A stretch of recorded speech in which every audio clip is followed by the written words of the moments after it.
의사일정 제1항 한국방송공사 사장 후보자 인사청문 요청안, 의사일정 제2항 한국방송공사 사장 후보자 인사청문회를 일괄하여 상정합니다.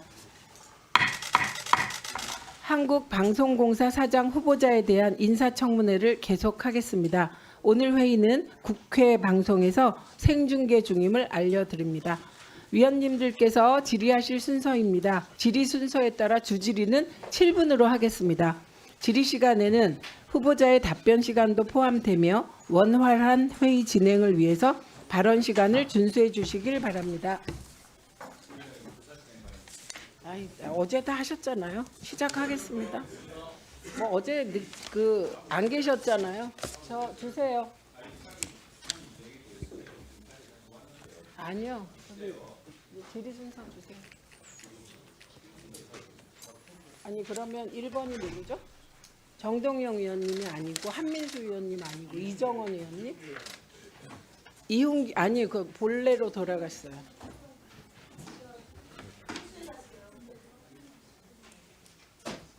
누구라? 이훈기 위원님 질의하십시오.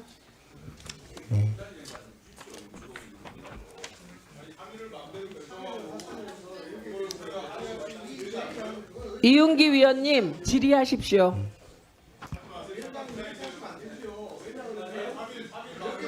이훈기 위원님 질의하십시오.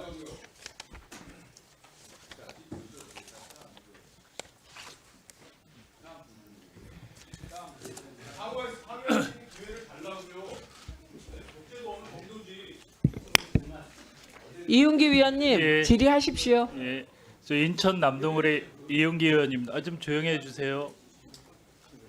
예, 인천 자, 남동을의 7분 이용기 드리세요. 의원입니다. 박 후보, 네, 그 명태균 알죠? 모릅니다. 아니 명태균이란 이름 알죠? 이름은 알죠. 예. 9월 19일 날 토마토 뉴스에서 김건희 여사의 공천 개입 녹취 의혹이 보도됐어요. 그리고 그날 지상파 MBC, SBS는 이 내용을 보도했는데 KBS는 전혀 다루지 않았어요. 그때 이제 박장범 후보가 앵커였는데 그때 KBS는 왜 안 다뤘어요? 개별 뉴스 프로그램 선택에 대해서는 제작진이 자율적으로 결정하는 겁니다. 그러니까 앵커로서 개인적으로는 이날 이 아이템을 리포트를 안 다룬 거에 대해서 어떻게 판단해요? 전 제작진 판단을 존중합니다. 존중해요.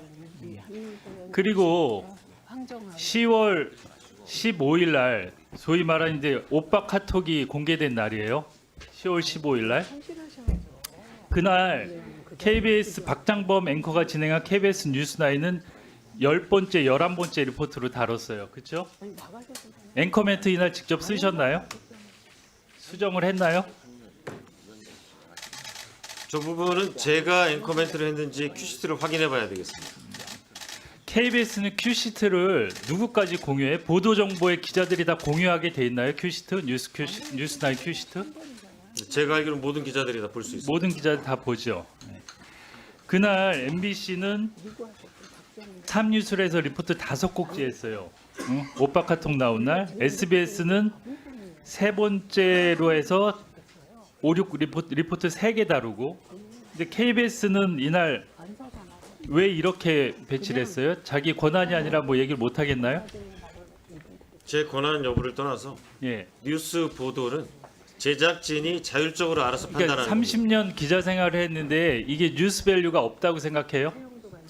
그걸 역시 제작진이 알아서 자율적으로 판단하는 겁니다. 그러니까 그 후에 지금 명태균 게이트가 계속 나오잖아요. 새로운 사실이 계속 나오고 뉴스가 계속 커지고 있는데 KBS는 초반부터 축소하고 이날 오빠 카톡이 나온 날도 제대로 안 다뤘어요. 그리고 앵커 멘트도 제가 봤어요. 타사하고 비교했는데 앵커 멘트도 되게 형식적이에요. 앵커 멘트에 뭔가 이 내용이나 의지가 안 보여요. 그냥 형식적인, 보통 앵커 멘트 한 15초 쓰잖아요. 그렇죠? 네, 보통 되게 짧게, 그리고 다른데 되게 앵커 멘트에 여러 가지를 좀 의미를 담아서 했는데 그냥 형식적인 성의 없는 앵커 멘트를 썼어요. 그러니까 뉴스 밸류가 없다고 판단을 하시는 거예요? 그 사장 후보께서는 이 명태균 건이? 제작진과 협의해서 자율적으로 늘 결정합니다. 그 기자들 리포트 본문에도 없는 걸 앵커 멘트에 넣을 때는 앵커의 권한이라 그러고 이런 걸 물어보면은 제작진과 협의해야 된다 그러고 이중적인 판단을 하고 이중적 답변을 계속 하고 있어요. 편리한 대로. 그렇지 않아요? 저도 제작진의 일부고요. 앵커 멘트 수정 및 그런 권한도 다 제작진의 포괄적인 권한입니다. 그 KBS 보도가 친정권이니까 김건희 여사 눈치 보고 이런 명태균 게이트를 축소해서 보도한다고 저는 확신을 갖고 있어요. 그리고 거기에 후보자도 상당히 역할을 했다고 보고 그거는 지난 올 연초에 대담에서 드러났고 그리고 사장 후보가 된 것도 김건희 여사 라인이라고 생각을 하고 있고 모든 사람들이. 그리고 얼마 전에 KBS 내부망에 창원 총국 기자가 글 올린 거 봤나요? 적을 못 봤습니다. 여기 내용을 보면 창원에서 최근 3년 동안 취재 기자가 7명 빠졌다. 지금 창원에서 필드로 뛰는 기자는 10명이다. 창원은 서울, 경기, 부산 다음으로 인구가 많고 산도 있고 바다도 있고 명태균이 삽니다. 이렇게 썼어요. 그리고 그 다음에 보면 명태균 만나서 말 한마디 더 듣겠다고 새벽 3시까지 뻗치게 했다가 기자가 아침부터 나와서 MNG 타고 있습니다. 문제는 명태균 TF입니다. 이런 상황에서 명태균 TF를 구성하지 않는지 이게 안 되면 왜 본사 인력을 파견하지 않는지 아무런 설명도 답도 없습니다. 합리적 이유가 있어서 창원지검에 인력을 안 보내는 거라면 본사에서 리포트라도 하십시오. 창원 총국 기자들이 이렇게 올렸어요. 글에 왜 이런 중요한 사안에 대해서 창원 총국의 취재 여력이 안 되는데 그럼 본사에서라도 리포트를 하지 아무것도 안 하고 있냐 이런 내용이에요. 여기에 대해서 어떻게 생각하세요? 네, 저는 이제 위원님이 지금 띄워주셔서 오늘 봤지만 보신 것처럼 KBS는 저렇게 후배 기자, 현장에서 뛰는 기자의 목소리가 생생하게 매일매일 공유되고 소통되고 있습니다. 아니 공유되면 해결을 해야 될 거 아니에요. 그리고 이렇게 중요한 이슈인데 본사에 그 기자가 많은데 위에서 취재 지시를 안 하거나 못하게 하니까 하고 창원 총국에다 맡겨놨는데 거기는 저번에 여기 자료 보니까 7시 뉴스가 지역 집중해 갖고 7시 뉴스가 1시간인가 하죠. 지역마다 약간은 차이가 예. 있는데요. 대폭 거기 늘어났습니다. 그 리포트 메꾸느라고 아무것도 못하는 기자들한테 명태균을 하라 그래. 그러니까 제대로 취재 보도를 안 하겠다는 거예요. 이 건은 KBS 입장에선 그 많은 인력이 있는데 본사에선 신경 안 쓰고 총국에 맡겨놓고 이 큰 이슈를 이게 맞다고 생각하세요? 아니 동의하지 않습니다. 제가 볼 때는 총국에만 맡겨놓지 않았다고 생각합니다. 여기는 기자들이 그러면 본사에서 리포트라도 하십시오 이렇게 돼 있잖아요. 그리고 명태균 11월 방송사별 명태균 단독 보도 건수 한번 볼게요. KBS는 한 건 했어요. 11월에. SBS는 12건. 명태균 단독 보도. MBC는 15건 했어요. 이게 제대로 보도를 한 거예요? 제작진이 잘 판단해서 결정했다고 생각하고 있습니다. 아니 지금 KBS 기수별 기자들이 문제 제기를 한 거는 박장범 후보에 대해서 편향성에 대해서 얘기를 한 거예요. 그리고 지금 이런 이슈가 있을 때 박장범 후보는 정권 편을 들고 김건희 여사 편을 들으라고 확신을 갖기 때문에 그렇게 하고 사퇴를 하라 그런 거예요. 얘기 좀 해보세요. 의원님 그렇게 생각하실 수는 있겠지만 저는 절대 동의하지 않습니다. 예. 오늘 청문회는 어제 인사청문회의 파행으로 부득이하게 열게 된 청문회입니다. 그래서 오늘 청문회는 가능하면 버리는 시간 없이 진행해서 밤 12시까지 하고 이런 일 없이 의원님 질의하신 뒤 가능하면 일찍 끝내려고 합니다. 그래서 의사진행 발언 최소화하겠습니다. 그리고 오늘은 청문회이기 때문에 국회법 102조에 따라 의제와 관계없거나 허가받은 발언의 성질과 다른 발언은 하지 말아주시기 바랍니다. 예, 국회법에 따라 의정 활동해 주십시오. 양당 간사에게 2분씩 의사진행 발언 드리겠습니다.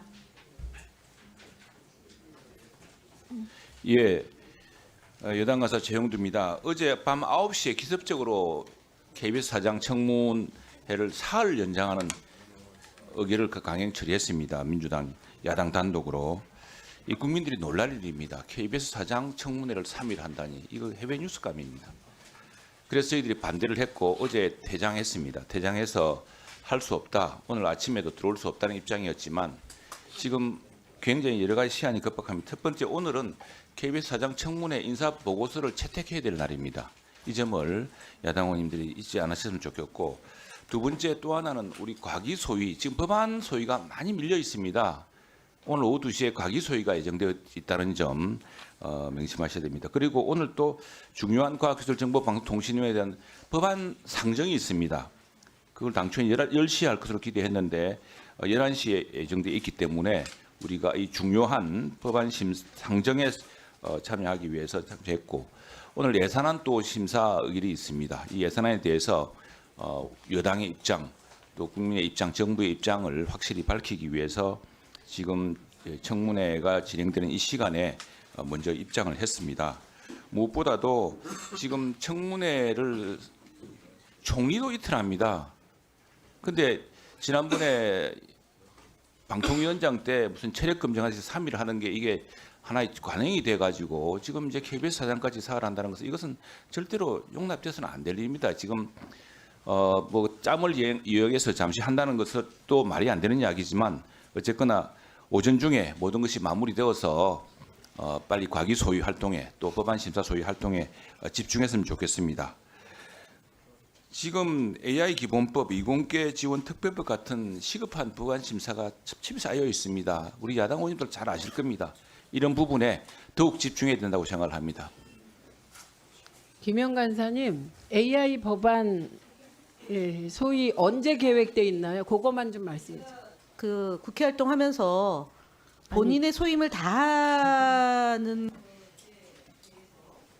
하면 된다고 생각합니다. 최영두 간사님이 간사님 맞습니다. 잠깐만요. 제가 지금 하나 돌아가고 여쭤보고 가려고. 이거 2분으로 놔두시고요. 21일로 예정돼 있죠. 예, 2분 드리세요. 제 소관 사항에 대해서 왈가왈부하는 거 멈춰 주시기 바랍니다. 간섭하지 마세요. 아니 21일 날은 AI 기본법이 예정돼 있고요. 디지털 포용법도 올라가 있고요.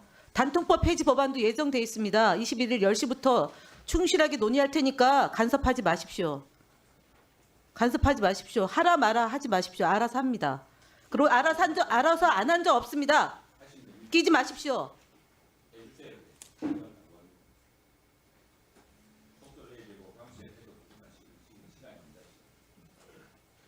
20일 때 못한 것을 왜 22대 와서 닥달하십니까? 정부에서 해야 되지 못한 일을 왜 국회에서 안 한다고 얘기하십니까? 국회 최대한 충실히 하고 있습니다. 그러니까 밤새워서 하지 않아도요. 다 합니다. 그렇게 밤새 할 일도 아니고요. 1시간이면 충분히 논의할 수 있습니다. 집중해서 할 테니까요. 간섭하지 마시고요. 멈춰 주십시오. 계속 얘기하세요.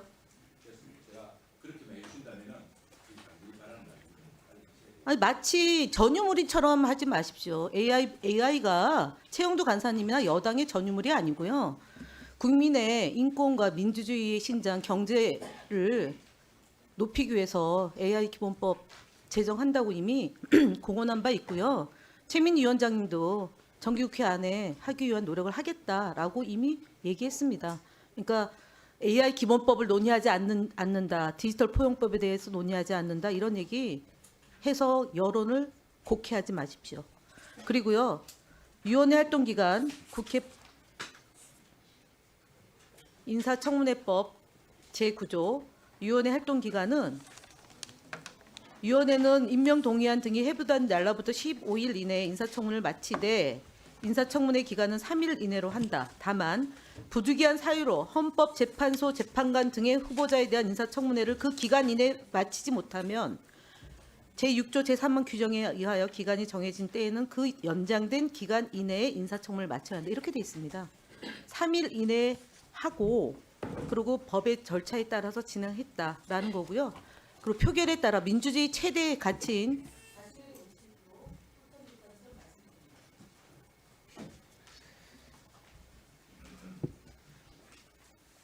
예, 오늘 가능하면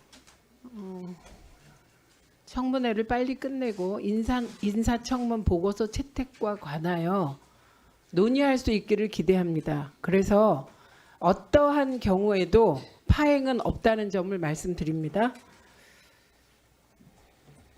이정원 위원님 질의하십시오. 네, 서울 광진구가 국회의원 이정원입니다. 박장범 후보자님, 사흘째 인사청문회 참석하고 계시는데 힘드십니까? 아니, 괜찮습니다. 괜찮으시죠?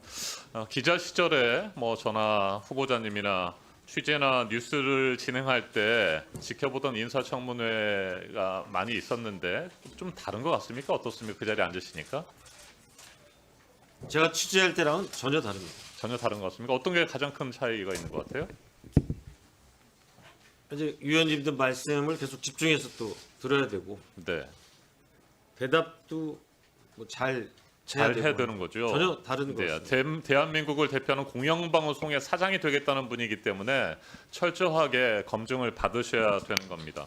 우리가 기사를 작성하거나 뉴스를 진행할 때에도 기사를 공급하는 사람의 입장이 아니라 기사를 수용하고 듣고 뉴스를 보는 시청자 입장에서 국민의 입장에서 취재하고 기사 작성하고 뉴스 진행해야 되는 거 아니겠습니까?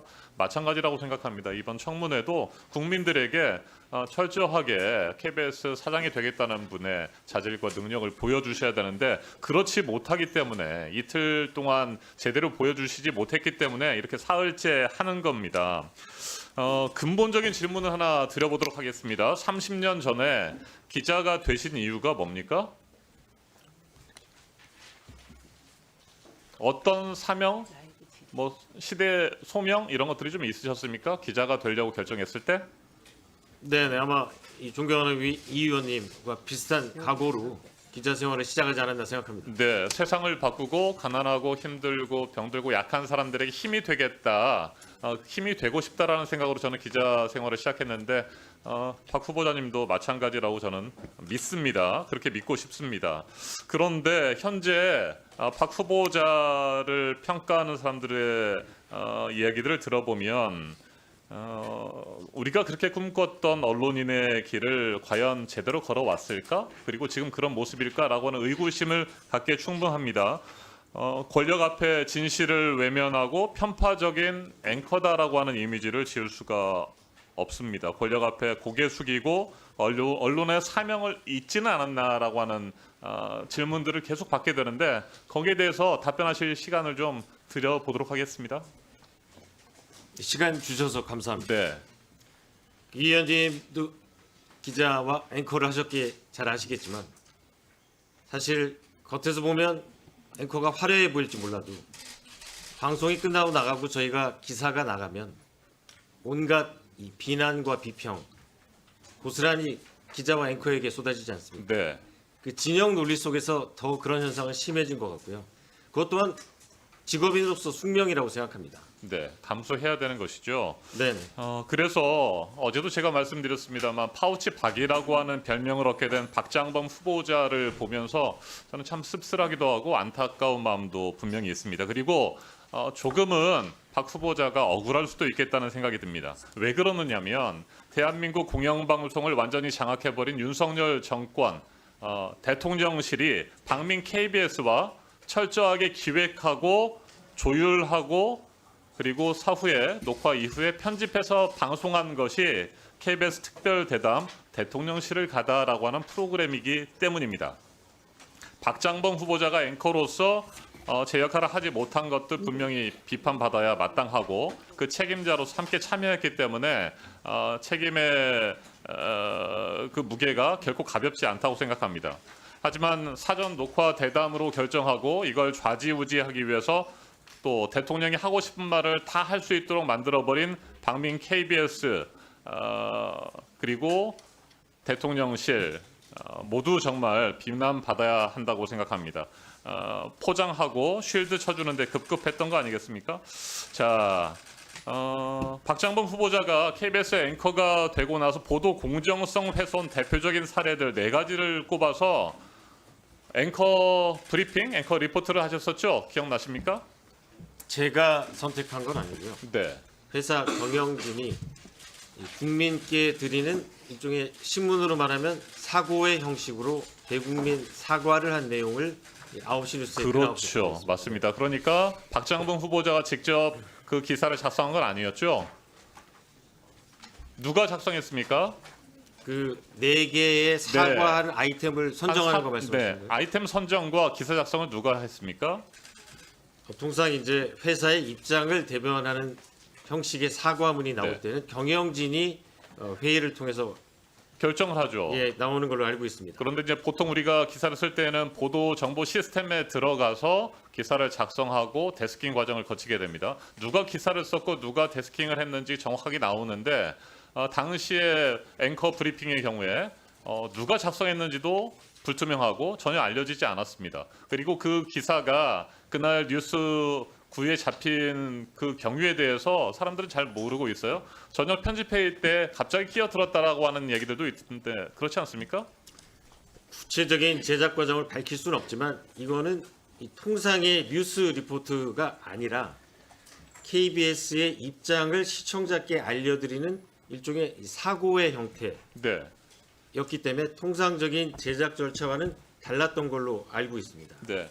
그래서 그 기사를 작성했던 4개의 기사의 기자들의 경우에는 본인들의 반론권도 확보되지 않은 상태에서 정말 무참하게 본인들이 기사 작성했던 것들에 대한 비판을 받게 됐다라고 얘기를 합니다.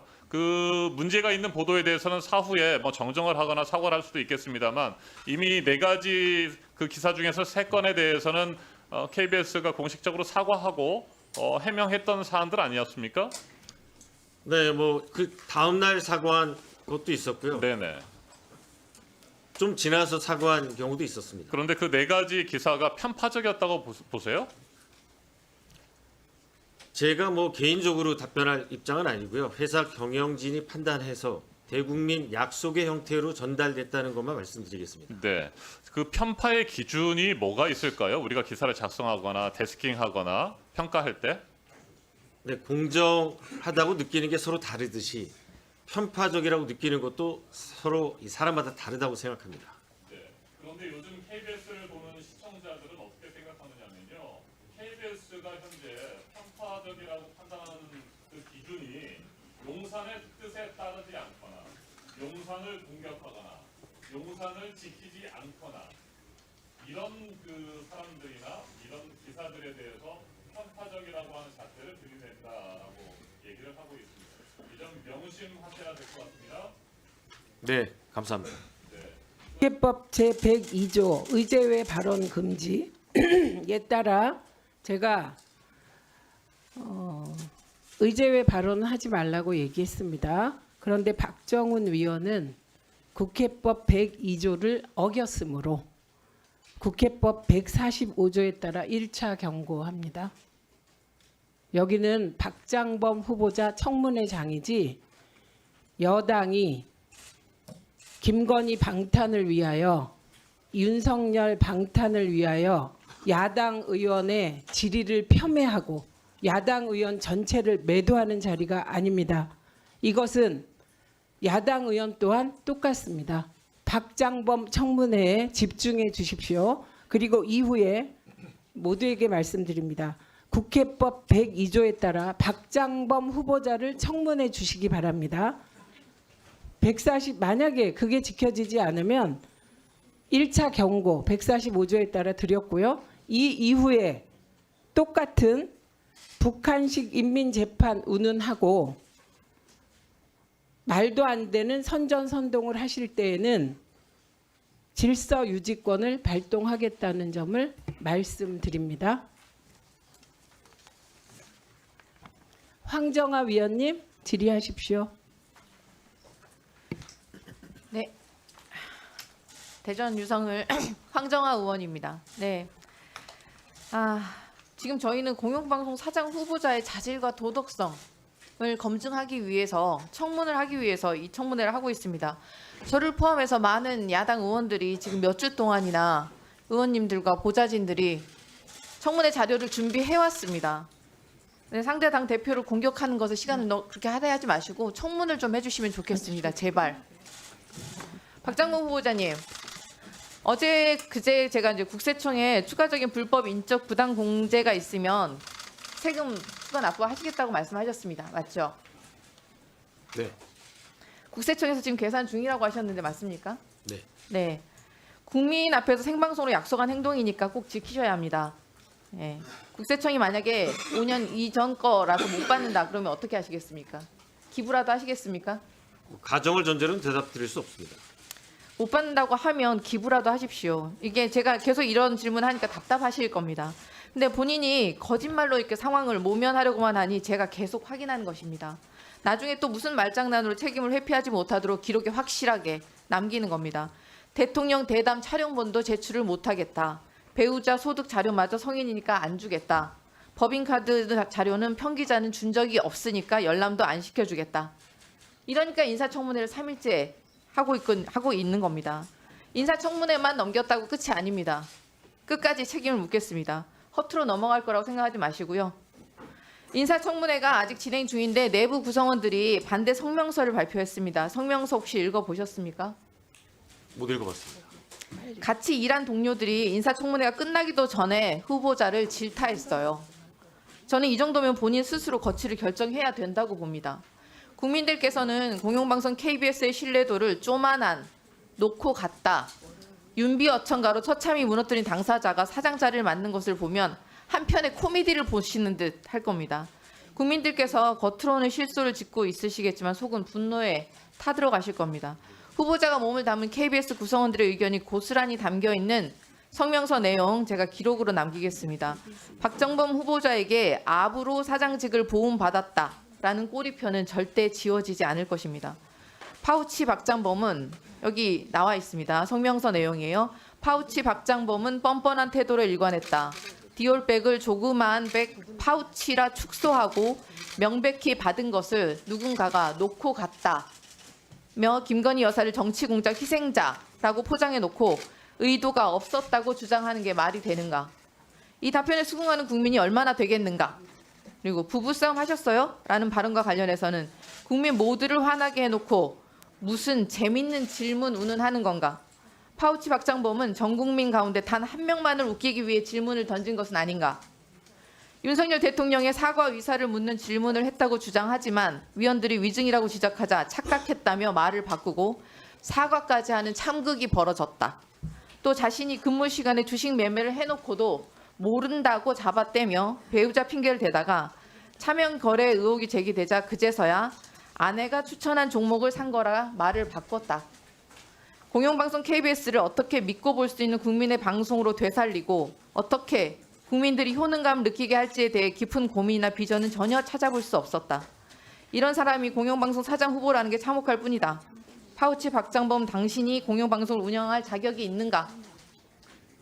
인사청문회를 시청하고 계시는 대다수 국민들과 결을 같이 하는 평가라고 생각하는데 여기 틀린 말이 있습니까? 민주노총 언론노조 KBS 본부의 성명 내용 잘 들었습니다. 일부의 의견일 뿐이다. 이렇게 치부하시는 겁니까 지금 또? 아니 일부라고 말씀드린 적 없습니다. 그러니까 노조의 의견이다. 아니, 있는 그대로 말씀드린 겁니다. 자기 객관화를 조금이라도 할 줄 아는 사람이라면 이러한 평가는 좀 조금이라도 인정해야 하지 않겠습니까? 역대 KBS 9시 뉴스 앵커 중에 흑역사로 기록되는 3대 앵커가 있습니다. 첫 번째 흑역사는 총선 부정선거 음모론을 제기하고 지난 총선에 가가호호 공명선거당이란 정당, 이름도 어려워, 비례대표로 출마한 민경욱 전 의원이 있었고 두 번째 언론인 획할터러 발언으로 사회적 물을 일으켰던 황상무 전 수석이 있습니다. 현재 국민 부끄러운 줄도 모르고 KBS 자회사에서 프로그램을 진행 중입니다. 세 번째 흑역사 앵커는 누가 될까요? 동료 직원들에게마저 기회주의자로 인식되고 임원 한번 해본 적 없는 사람이 사장으로 초고속 승진을 했습니다. 윤석열 대통령에게 가는 말이 고와야 KBS 사장 자리를 하사받는다라는 말이 회자되고 있는 건 아십니까? 이번 기회에 사장 초고속 승진 취업 전략서를 한번 만들어 보면 어떨까 싶습니다. 게다가 박장봉 후보가 지금 KBS 간판격 9시 뉴스를 맡으면서 KBS 보도가 급격하게 국민의 신뢰를 잃었습니다. 시청자 수 한번 볼까요? KBS 9시 뉴스 일평균 시청자 수가 168만 명 수준으로 전임 앵커 시기 247만여 명에 비해서 32%가 떨어집니다. 같은 시간 경쟁사 뉴스 시청자 수는 9% 오히려 증가하고 심지어 20대부터 50대까지 시청자 수는 반토막이 났습니다. 10월 MBC 뉴스데스크 수도권 가구 시청률 6.35%에서 6.14%인 KBS 뉴스9을 안정적으로 추월했죠. KBS 뉴스가 MBC에 밀리는 상황은 전임 미답의 상태 아닙니까? 이런 상황이 또 있었습니까?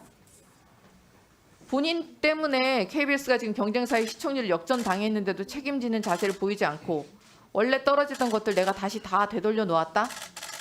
참담한 인식을 보이고 있습니다. 이러니 구성원들이 분노하고 있는 것이 아닙니까?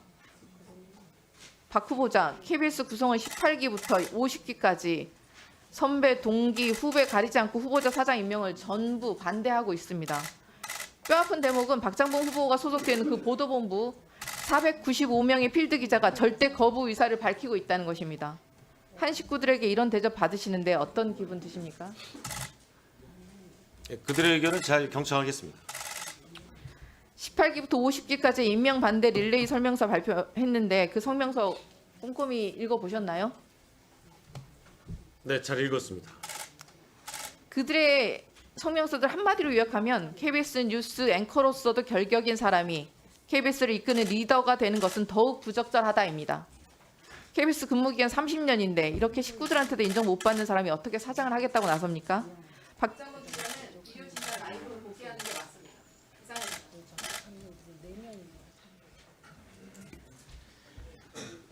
네, 잠깐만요.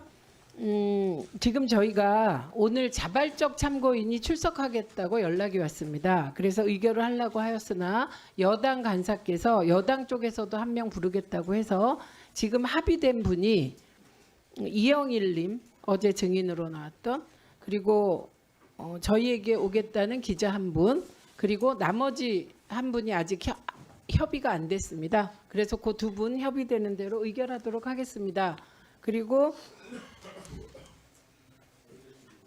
네, 자료 제출 요구하십시오. 누구 할 거예요? 자료 제출 요구하십시오. 어제 제가 요구했던 KBS 수신료 분리징수가 합헌이라는 그 관련 근거 자료 달라 그랬는데 아직 안 주셨어요. 그 자료하고 임명 동의제가 방송법 위반이라는 근거 자료하고 두 가지 어제 제가 요청했는데 아직 안 왔거든요. 그것 좀 빨리 좀 예, 답변하십시오. 위원님, 지금 보냈다고 제가 들었습니다. 누구에게 보냈습니까? 오전에 저기 의원 보좌관실에 보내고 출발을 했는데요. 어느 분께 보냈는지 다시 한번 확인해서 말씀드리겠습니다. 아니 지금 안 들려요. 마이크 좀 갖다 드리세요. 아니, 이거 지금 갖다 줄까?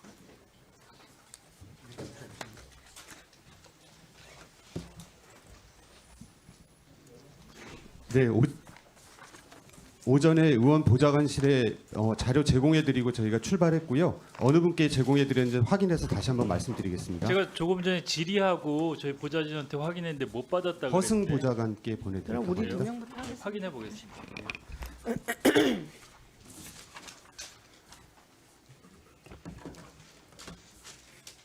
그거 확인하는데 얼마나 예.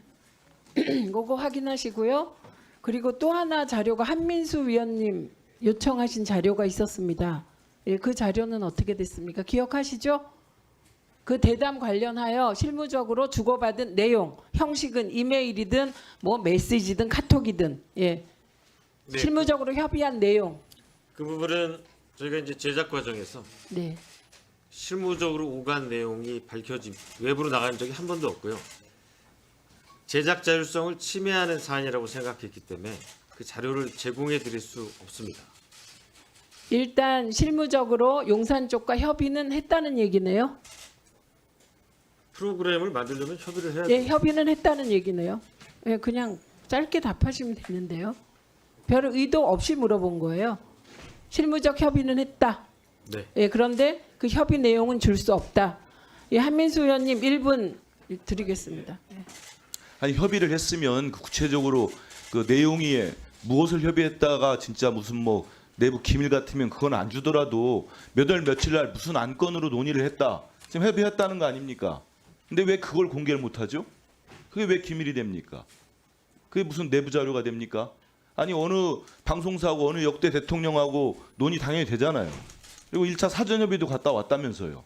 답사도. 그 날짜하고 누가 누구 어느 쪽과 KBS 측에서는 어느 파트에서 대통령 비서실에서는 어디서 문자로 아니면 통화로 아니 인편으로 주고받은 그 목록을 내라는 겁니다. 그 내용을 내기 싫으면 사람 이름 가려도 됩니다. 그러면 그 부분이 바로 제작 자율성을 지키는 그게 왜 핵심입니다. 제작 자율성입니까? 취재진이 취재원과 접촉하고 어떤 방식으로 만나고 아니 어떤 대통령 잠깐 답변하지 마세요. 아니 대통령 특별 대담을 하는데 그게 자율성이 침해되는 겁니까? 국민의 알 권리고 어떻게든 지금 의문점이 나오잖아요. 어떻게 파우치방이 아니 나왔는지 저기랑 해야죠. 그걸 밝힐 수 있어야죠. 왠지 아무도 모르는 거 아닙니까? 국민들이 분노하고 있는 그런 대담이 나왔는데 대통령한테 판 따라주는 그것 때문에 지금 이 자리까지 왔다고 의문을 휩싸여 있는 거 아니에요? 본인의 억울함을 틀기 위해서 그거 밝혀야죠. 뭐가 떳떳하지 못해서 그 자료를 못 내놓습니까? 위원장님. 다시 말씀드려야 되겠습니다. 이 자료는 아, 예, 잠깐만요. 받아야 될 것 같습니다. 벌써 얘기하는 게 사전 협의 있었다는 거 인정하잖아요. 근데 이게 어떻게 방송의 자율성과 연결이 됩니까? 정상적인 대통령 대담이라고 해도 정상적인 진행 과정은 알 필요가 있지요. 근데 그걸 못 밝히겠다고 하고 특히 이번 대담은 대통령에게 파우치라는 발언으로 그 명품백을 완전히 면접을 주선한 정말 부끄러운 대담 아닙니까? 근데 그건 밝혀줘야죠. 어떻게 논의가 됐는지 반드시 받아주십시오. 그러니까 후보자가 생각하는 제작 자율성의 범위가 무한대 같아요. 그리고 그 제작 자율성이라는 말이 이 자리에서 자료 제출을 안 하거나 답변을 거부하는 전가의 보도로 사용되고 있습니다. 근데 다시 한번 묻겠습니다. 내용 빼고 지금 한민수 위원님 내용은 안 받아도 좋다는 거죠? 목록. 네, 그렇죠. 그러니까 내용은 안 내니까 후퇴하신 거예요. 그래서 그 무슨 얘기를 주고받았다. 그 일정이 일지가 있을 거 아닙니까? 그게 왜 문제가 되죠? 그 용산과 KBS가 실무적으로 뭐 매일 협의를 주고받았다, 시간 협의를 주고받았다. 그럼 더 성실하게 일을 잘한 것 아닌가요? 무엇 때문에 그 일지조차 못 내는 건가요? 협조 일지조차 못 내는 이유는 뭔가요? 대통령과의 대담이라서 그런 게 아니라요. 그 어떤 취재원과의 것도 밖으로 나가는 방송과 리포트, 기사로 평가를 받는 건 당연합니다. 하지만 제작 과정에서 취재원이나 실무자가 상대를 접촉한 과정을 공개하게 된다면 앞으로 KBS 기자나 KBS PD가 취재나 제작을 할 때 자기가 접촉하는 내용 그 모든 게 밖으로 나갈 수 있다고 생각하면 어떻게 자율적으로 독립적으로 제작을 할 수 있겠습니까? 후보자, KBS 기자가 일상적으로 취재하는 모든 것에 대한 협조 일지를 달라는 게 아니잖아요. 대통령과의 대담은 앞으로 KBS에 다시 없을 거예요. 네, 다시 없을 가능성이 제가 보기엔 90%인데 그걸 왜 일반화시키세요? 우리가 아무리 이 자리에서 국어 공부를 좀 많이 해야 되겠다 이런 발언이 오가지만 지금 그 말이 됩니까? 그건 무차별한 일반화의 오류고요. 무분별한 일반화의 오류입니다. 지금은 대통령이 지금 대담한 게 몇 번인가요? 예, 얼마 안 돼요. 조선일보랑 했던가요? 예, 몇 번 안 돼요. 기억 속에. 찍어서 해요. 예, 그런데 그 과거에 대하여 얼마나 성실하게 준비했는지 어떤 협조가 오갔는지 그걸 보겠다는데 그게 무슨 앞으로 있을 취재 자율성을 거기다 연결합니까? 그렇게 논리적 오류를 범하면 매우 곤란하죠. 1분 드리겠습니다. 예, 한민수입니다. 그 첫날부터 계속 이걸 요구했던 이유는 일단 이렇게 중요한 대통령 윤석열 대통령이 신년 기자회견도 2년 계속 빠뜨리고 국민들이 궁금해하는 모든 의혹들이 불거지는데도 입장을 밝히지 않았어요. 그러다가 1년 6개월 만에 녹화대담이라는 형식이지만 국민들은 기다렸던 겁니다. 이 중요하고 그런데도 불구하고 대통령실은 KBS가 주도했다.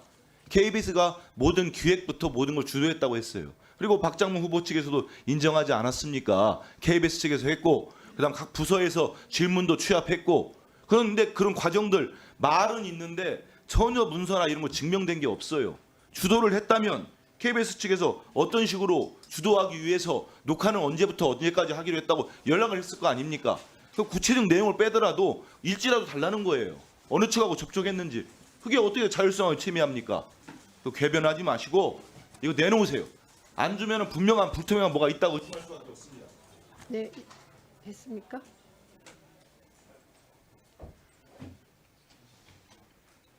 냈어요. 이영풍. 이영풍.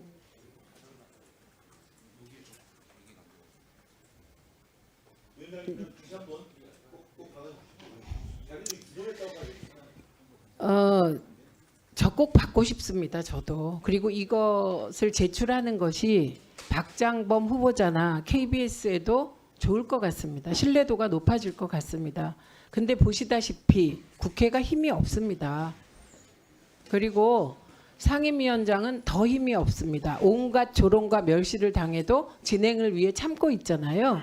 한민수 의원님과 마음이 저도 같습니다. 그래서 다시 한번 후보자에게 후보자가 이런 자료를 안 내면 아 거꾸로구나.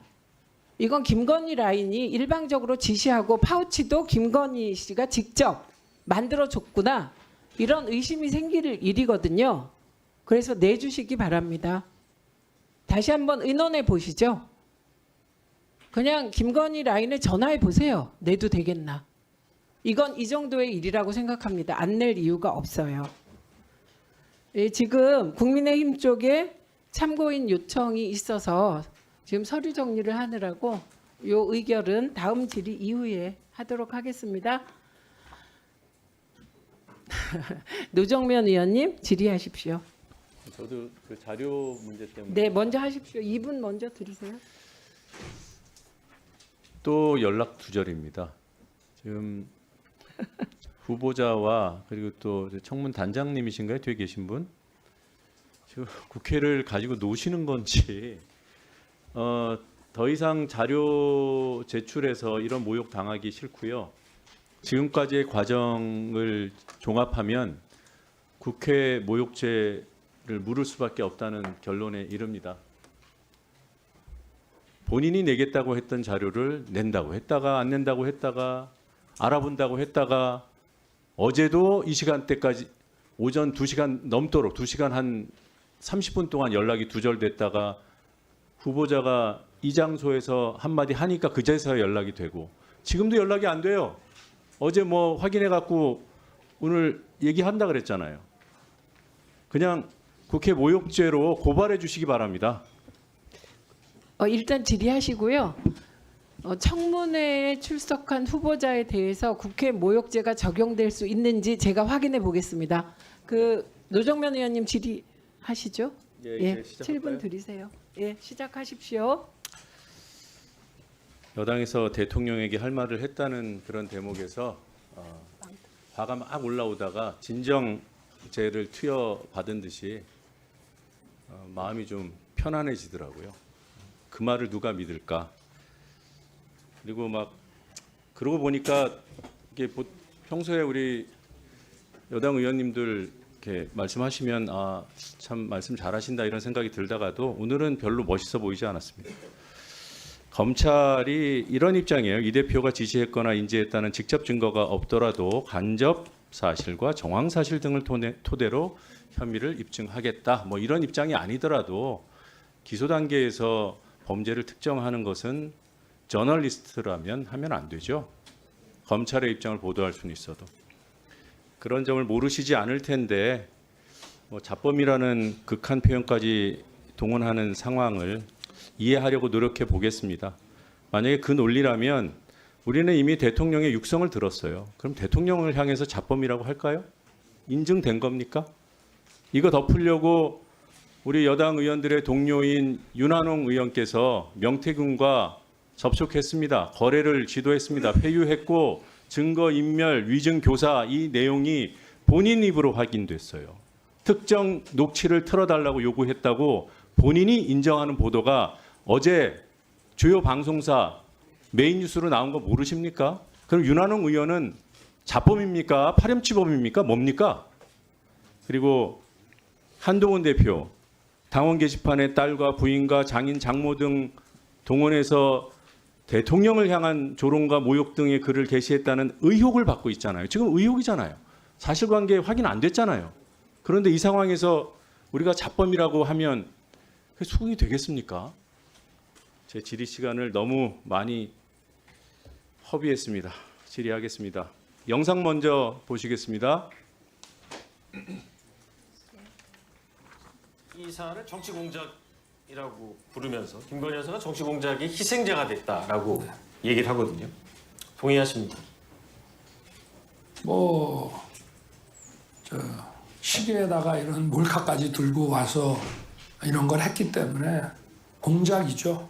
그리고 또 선거를 앞둔 네, 시점에 박앵커의 일련의 고개를 시간에서 끄덕거리고 있는 모습에 이걸 주목해서 터뜨리는 것 보게 자체가 됩니다. 정치 공작이라고 봐야죠.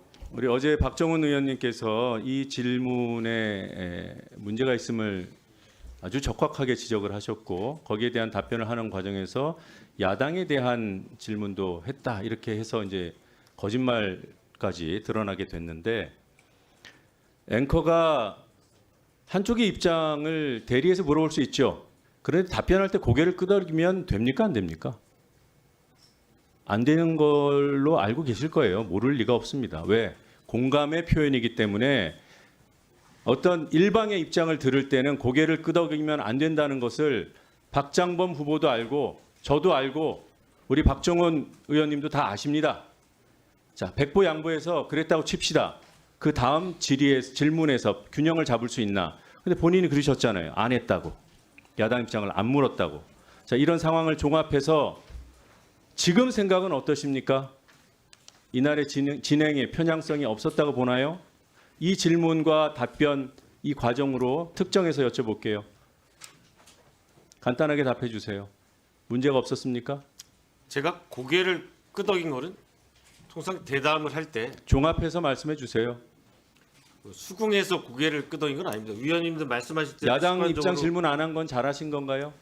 그 부분은 아쉽게 생각합니다. 아쉽습니까? 네, 제가 착각을 했을 정도로 전 했다고 생각했는데 해야 할 걸 안 했으니 편향된 대담이었네요. 이 부분과 관련해서는 대통령이 사과를 할지 안 할지가 그 당시에 초미의 관심사였습니다. 그래서 상당히 해야 많은 할 부분 질문을 안 했다고 시인하면서도 편향 여부에 대해서는 판단을 안 한다. 이건가요? 네, 됐습니다. 넘어가겠습니다. 다음 영상 보겠습니다. 아이고 선물도 보내주시고 그래서 아이고 그냥 이거 뭐 다음부터는 뭐 못해도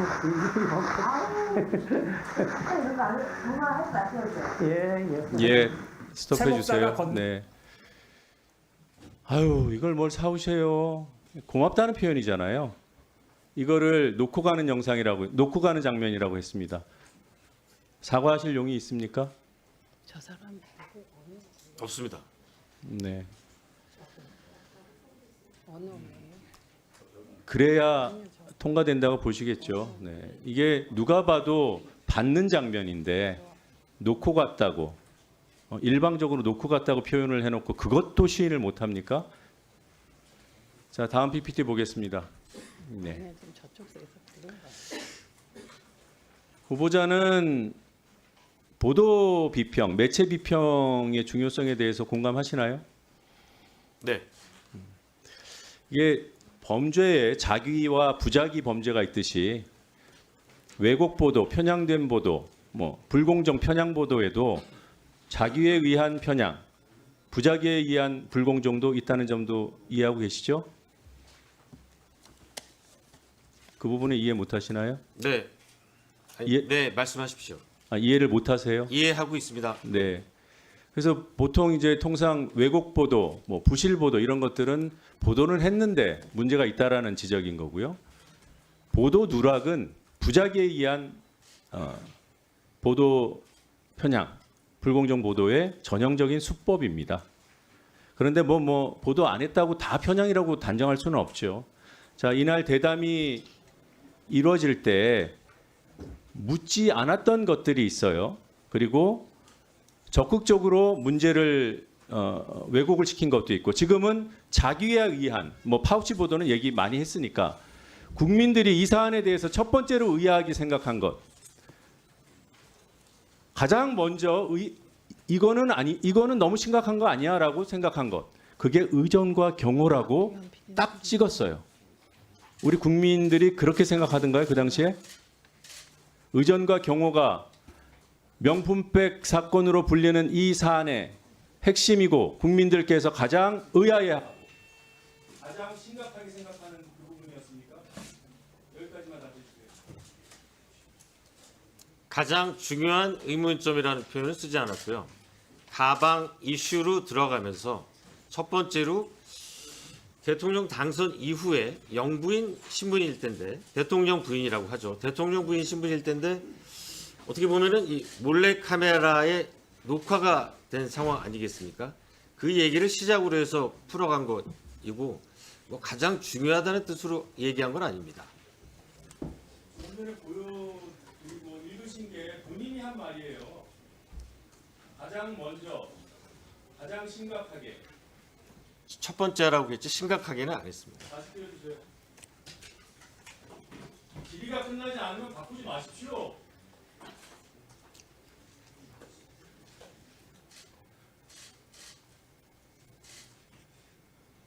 첫 번째 의아한 점, 심각한 거 아니냐는 생각을 가장 먼저. 안 하셨어요, 이런 말은? 네, 첫 번째 의아한 점이라고는 말씀을 드렸고요.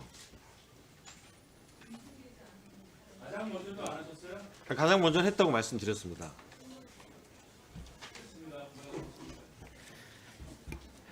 자, 어떻게 됐습니까? 자료 아니, 지난번에도 그렇게 조치하지 말라고 했는데 왜 한 분을 또 추가한다고요? 예? 그럼 무슨 소리세요?